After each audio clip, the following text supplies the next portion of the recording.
All right, hello everyone, and welcome to this Balanced Scorecard Institute webinar, the top 8 strategic management horror stories and how to avoid them.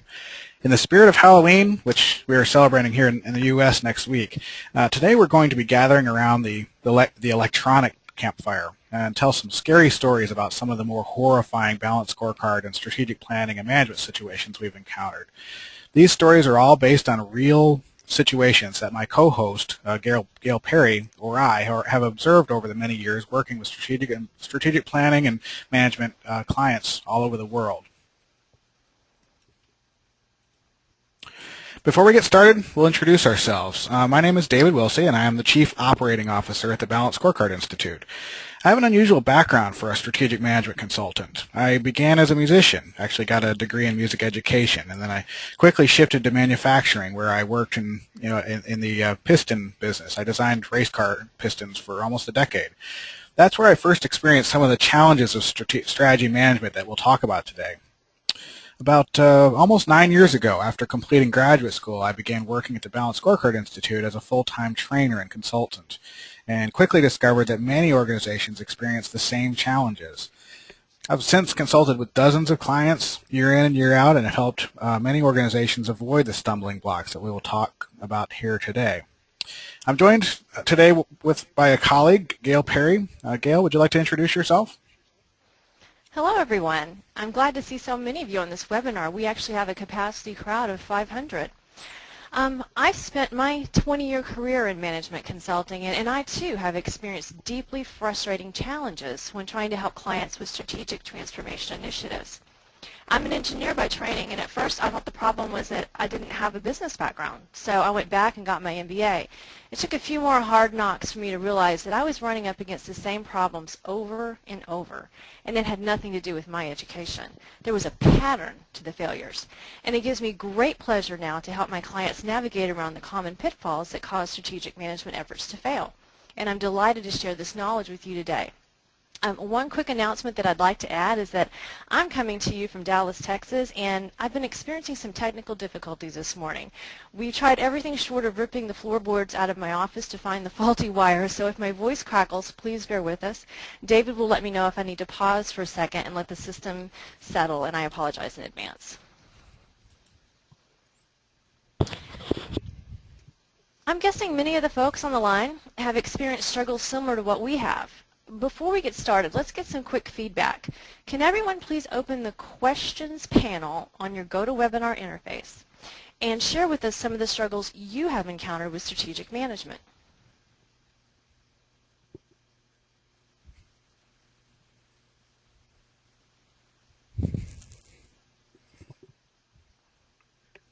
So what are some of the challenges you face? What are some of the problems that you run into?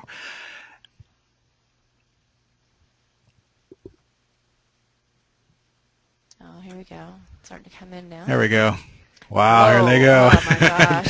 There are some challenges. Wow. I'm just going to slow this down enough to read it. CEOs want strategy development to be quick. Lack of realistic resourcing. Lack of time for management. Strategic plans is shelfware. Leaders that don't want to communicate strategy. VP doing something different than the agreed upon strategy. Oh, that's a nightmare. Wow. They're going so fast, David. I'm having trouble. Yeah, making the business case for anything, maintaining alignment as we cascade, lack of realistic resourcing, leadership that doesn't want to communicate strategy. CEOs want strategy development to be quick. Lot about buy-in. A lot of the same challenges, aren't they? They are. How to begin the process. Lack of time for management. Follow-up, communication, metrics. VP doing something different than agreed upon in the strategy. Not linked to HR.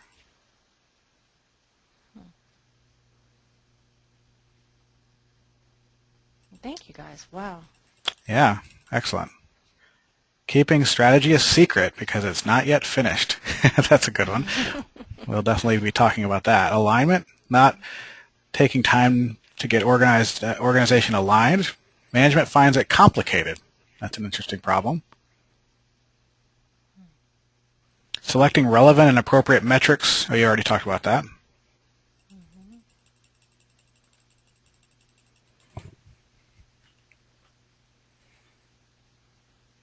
It's interesting that so many struggles are the same.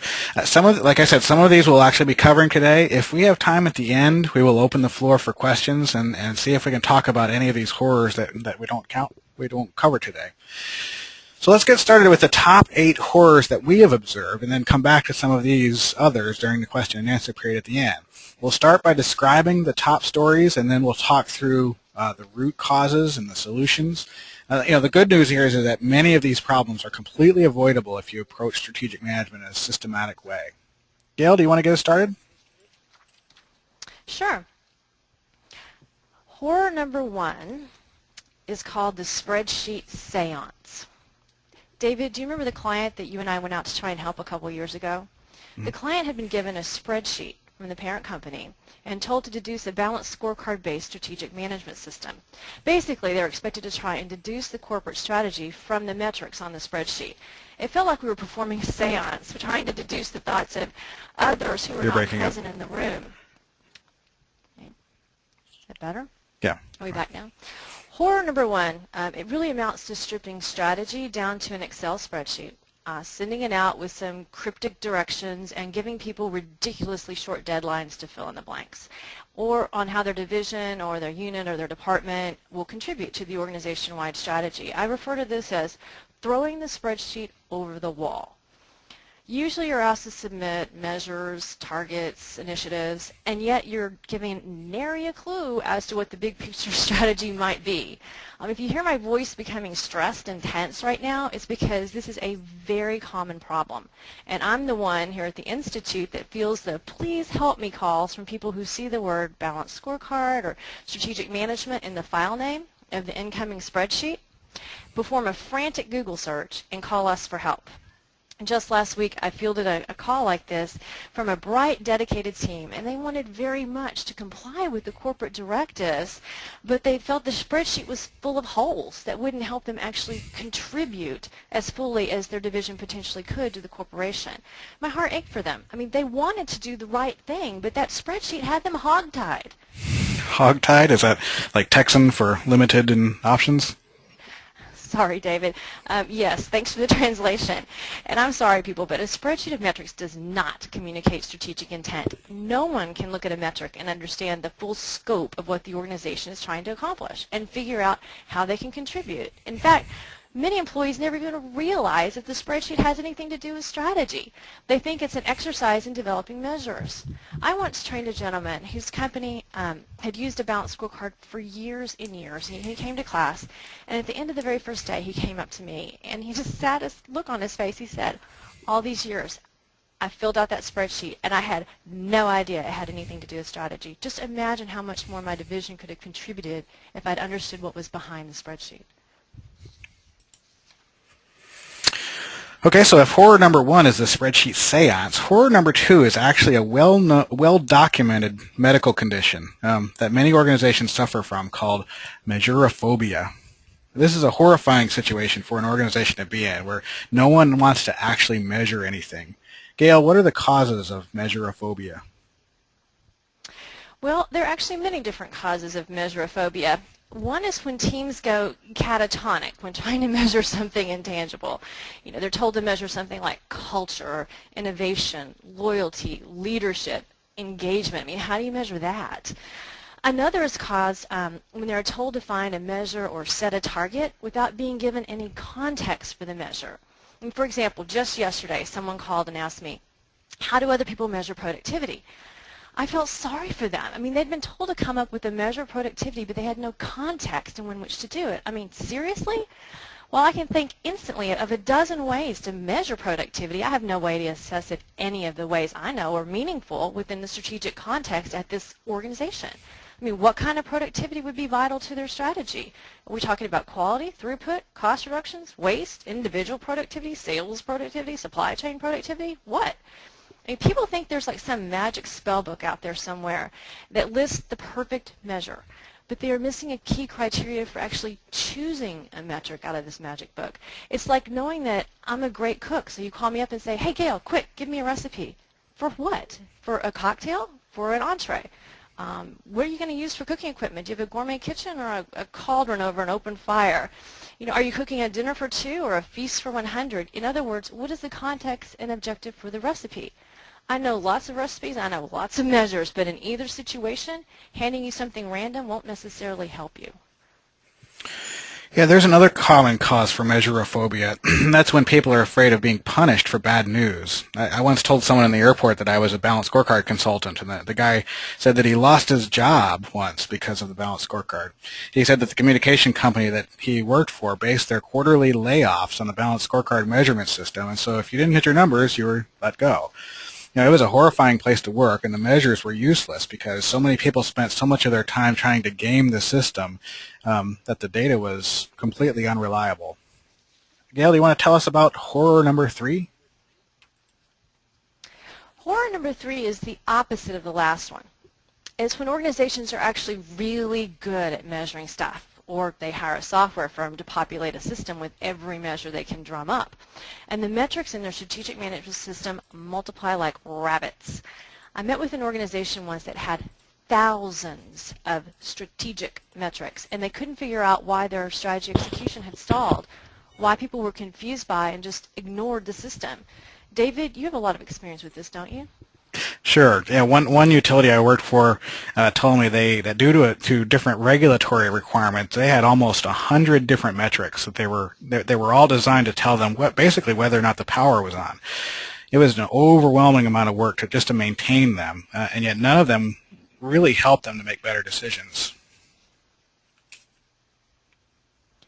So, David, what is horror number 4? Horror number 4 is a secret. The horror is a secret. No, actually, it's when the scorecard system itself is a system. Oh, sorry. The system itself is a secret. We refer to this as the uncover agent horror. There's usually 2 varieties of this horror that I've seen.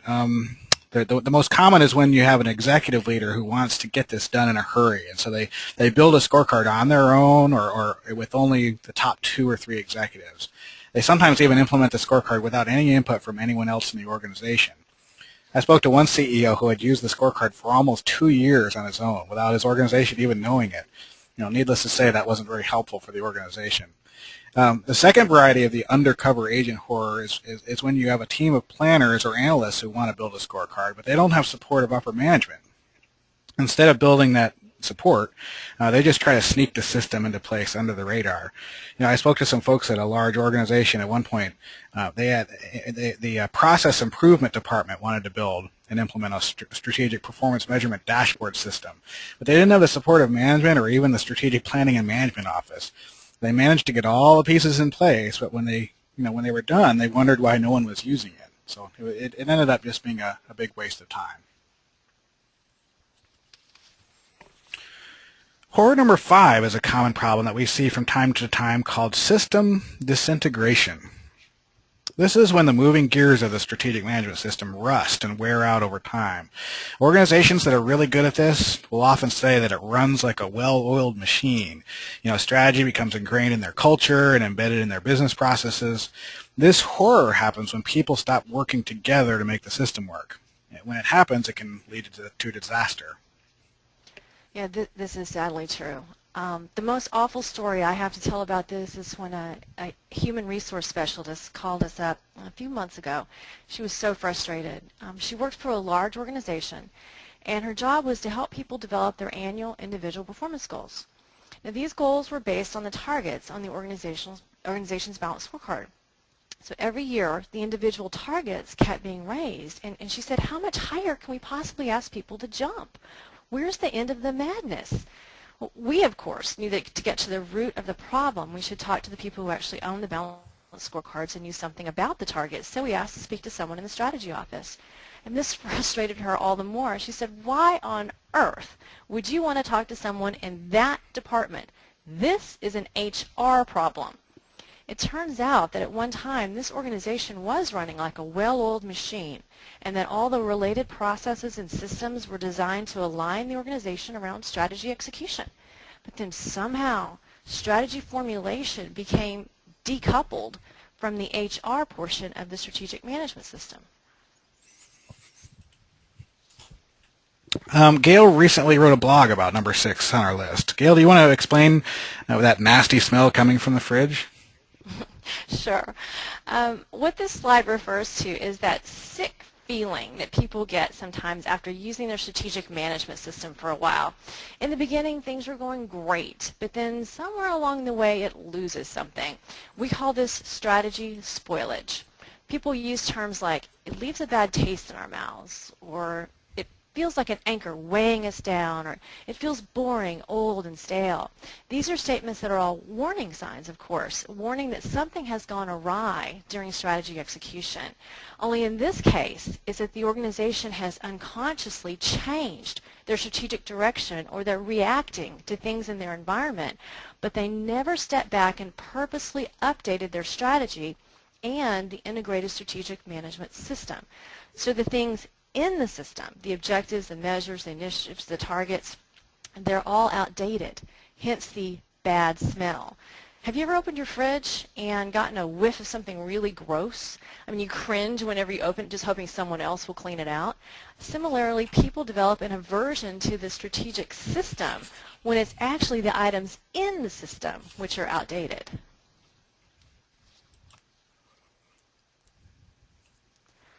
David, this is one of your pet peeves, no pun intended. Do you want to explain why this sweet little rat is doomed to run on this wheel into perpetuity? Sure. It's actually a hamster. But yeah, this horror is called the Strategic Planning Wheel of Doom. This is where the strategic management team begins the strategy formulation and planning process, and then are never heard from again, if you know what I mean. They wordsmith the mission statement, the vision statement for weeks. They argue for months about the SWOT analysis. They change strategic themes 4 times. They refine the strategy map over and over and over, and they never really move on. I talked to a student from one of our classes over a year after the class to see how things were going, and she told me a long story about how they were still debating the exact wording of objective number 9. I asked her if they had reached their targets on any key measures, and she said that they were still tweaking the measurement data definition tables. And so, they were trapped on the wheel of doom for a year. And so, yes, this is truly a horrifying pet peeve of mine.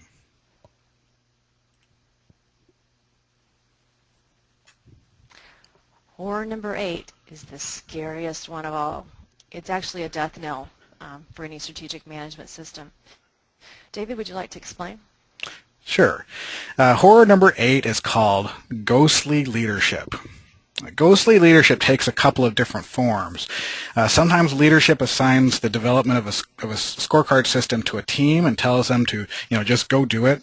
Usually leaders like this are too busy, so to speak, to participate in major decisions. And then after the system is developed, that disengaged leader can't seem to get their head around the strategy. They don't understand the system. They don't understand what their role is supposed to be. They can't lead the organization. They can't lead the execution of the strategy. One CEO I worked with was completely supportive of the system in the abstract. But as soon as the organization was ready to begin executing the strategy, he presented the team with a list of 121 initiatives that he had come up with on his own. He expected them to implement those initiatives in addition to implementing the balanced scorecard. Now, if you talked to this guy, you would have thought he was completely supportive, but in reality, he didn't really understand the system well enough to see how much damage he was doing to the execution of their strategy. Another version of the ghostly leadership is when the leader is involved and supportive, but is replaced by someone who has no interest in using the strategic management system. The new person will simply throw all that good work out and start over with something new that they're more comfortable with. So that's what we mean by ghostly leadership. If they're involved at all, it's in spirit only. It's not, it's not visible or meaningful.